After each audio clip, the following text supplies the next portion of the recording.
우리 주요 학파별, 이제 우리 가볍게 AD 곡선에 대해서는 고전학파, 케인즈 학파를 얘기했죠. 근데 AS 곡선에 대해서는 정말 많은 학파가 나와요. 이제 여러분들 배워야 되는 게 학파를 여기에 좀 가볍게 적어줄게요. 일단 고전학파 나오네요. 두 번째는 뭐 나오겠어요? 케인즈 학파 나오겠죠. 고전학파, 왜 고전학파라고 제가 얘기 드렸죠? 케인즈가 나서서 얘기한 거예요. 자기 시전 이전은 다 고전이다. 옛날 사람이라는 거예요. 옛날 생각으로는 안 된다. 그래서 케인즈 학파 이전은 다 고전이에요. 그리고 케인즈 학파가 이제 나와서 정부가 개입을 해야 된다라고 했는데 이걸 반대하는 게 통화주의 학파예요. 케인즈 학파와 반대되는 얘기를 하는 거예요.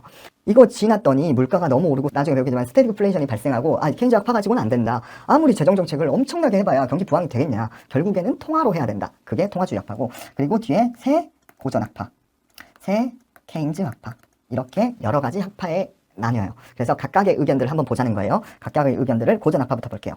총수요 곡선, 총공급 곡선에 대해서 고전학파는 어떻게 생각을 하는지 한번 볼게요. 고전학파는 우리 기대도 좀 나오거든요. 그래서 기대에 적어놨으니까 여러분들이 비교하면 돼요. 완전 예견한다는 거예요. 그러니까 지금 이게 나와있죠. 예견과 실제가 똑같다는 거예요. 이가 붙은 게 예견이에요. 예견과 현재 T기에 물가가 똑같다는 거예요. 그러니까 우리는 고전학파는 항상 뭘 얘기해요? 가격은 신축적이라고 얘기해요. 항상 그때그때 반영 가능하다라고 얘기하기 때문에 완전하게 예견할 수 있다는 거예요. 말이 안 되겠죠? 근데 고전학파는 그렇게 생각했다는 거예요. 과거에는.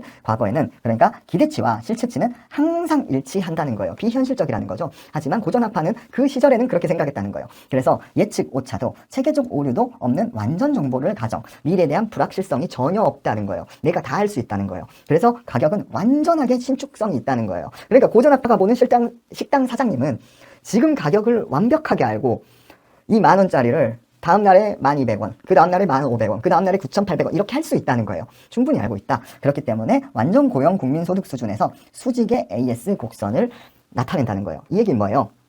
장기, 단기 모두 정책 효과가 없다는 거예요. 단기조차도, 여러분들 이거 포인트예요. 고전학파는 단기조차도 수직선이라는 거예요. 왜냐? 가격이 완벽하게 완전 신축적이기 때문에. 여기까지 알면 좋을 것 같아요. 고전학파는 이런 기대를 가지고 있다는 거예요. 지금 완벽하게 반영할 수 있다. 그래서 단기에도 이렇게 수직선의 형태를 갖는다라고 하는 게 고전학파 의견이에요. 그래서 아래에 또 내려가 보면, 그래서 고전학파의 재정정책, 금융정책을 한번 볼게요. 재정정책은 뭐였어요? 우리 수직의 LM 곡선을 가정함으로 효과가 없다. AD는 불변이라고 했어요. 똑같은 거예요. 정부 지출을 늘렸어요. 그러면 AS 곡선이 우측으로 이동하죠. 그러면 이자율이 높아져요. 이자율이 높아지면 소비가 줄고 투자가 줄고, 그래서 이 부분을 뭐라고 했어요? 구축 효과라고 했어요. 근데 고전학파는 이 구축 효과가 퍼센테이지가 몇 퍼센트라고요?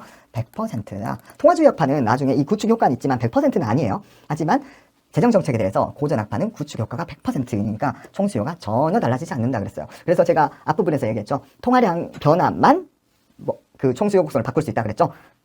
그래서 금융정책을 한번 볼게요. 일시적으로 Y는 증가한다는 거예요. 금융정책 보면 한번 볼게요. 통화량을 증가시켰어요. 그러면 LM 곡선이 우측 이동해요. 이거 절대 헷갈리면 안 돼요. 이제는 IS LM 곡선, AD 곡선에서 여러 번 한 거예요. 통화량이 증가했어요. 그러면 AD 곡선이 우측 이동하고, LM 곡선이 우측 이동하고 AD 곡선도 똑같이 우측 이동하겠죠. 그러면 물가가 증가해요. 그러면 또 좌측 이동해요. LM 곡선이 좌측 이동한다. 그래서 총수요는 불변이고 P는 상승한다. 그래서 여기 나온 거예요. 일시적으로 Y는 증가한다. 우리 LM 곡선 여러분들 헷갈리면 이거 보면 되죠. 우리 AD 곡선은 물가는 선상이동이었지만 물가가 변동하면 LM 곡선은 변동한다 그랬어요. 물가가 오르면 실질 통화량이 줄어든 거랑 똑같아요. 그래서 지금 처음부터 보면 처음에 통화량을 늘렸더니 이렇게 되는 거죠. R, Y, LM 한번 볼게요. 통화량을 늘렸더니 LM 곡선이 이렇게 우측으로 이동했어요. 근데 그리고 AD 곡선도 우측 이동했어요. 근데 AD 곡선이 우측 이동하다 보니까 물가가 상승한 거예요. 물가가 상승하면 다시 이게 이렇게 돌아가는 구조라는 거예요. 그래서 총수요는 불변이고 결국에는 물가만 상승한다는 결국이 그거밖에 없어요. 그래서 우리 고전학파는 그 얘기를 하는 거예요. 그래서 고전학파는 화폐의 중립성에 대해서 얘기했어요. 통화량 변화는 실질 GDP라든지 고용량이라든지 실질 이자율 같은 실질 변수에는 아무런 영향이 없다. 단지 그냥 물가, 명목 임금 이런 명목 변수만 커진다. 이게 화폐의 중립성이라고 해요. 화폐의 중립성이라 부르면 뭐라 그랬어요? 실질 변수에는 영향이 없고 명목 변수만 비례적으로 증가시킨다는 거예요. 그래서 아무런 소용이 없다. 결국에는 우리 고전학파는 항상 이 Y는 자연 산출량 있잖아요. 여기서 전혀 변동하지 않는다고 봤어요. 그래서 결국에는 뭘 하건 너가 뭘 하건 총수요는 불변한다는 거예요. 최종적으로는. 일시적으로는 증가할 수 있어요. 일시적으로. 여기까지만 보는 게 일시적이겠죠?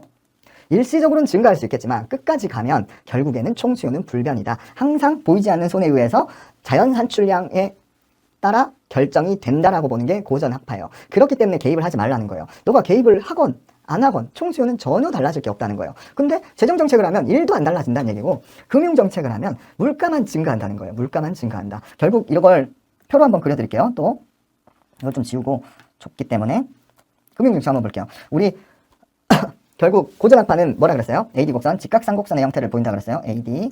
그리고 AS는 장단기 무조건 수직선이라 했죠. 무조건. 그러면 재정정책을 했어요. 그러면 이 AD 곡선은 아예 바뀌지도 않아요. 하지만 금융정책을 하면 어떻게 된다 그랬어요? 이 AD 곡선이 증가한다 그랬죠. 근데 이 YN은 달라지냐는 거예요. 결국 남는 거는 P0, P1. 물가만 상승시킨 거예요, 지금. 아시겠죠? 이걸 얘기하는 거예요. 물가만 상승시켰다. 결국에는. 그래서 전혀 개입을 하지 말라. 그게 화폐의 중립성과도 연결이 된다.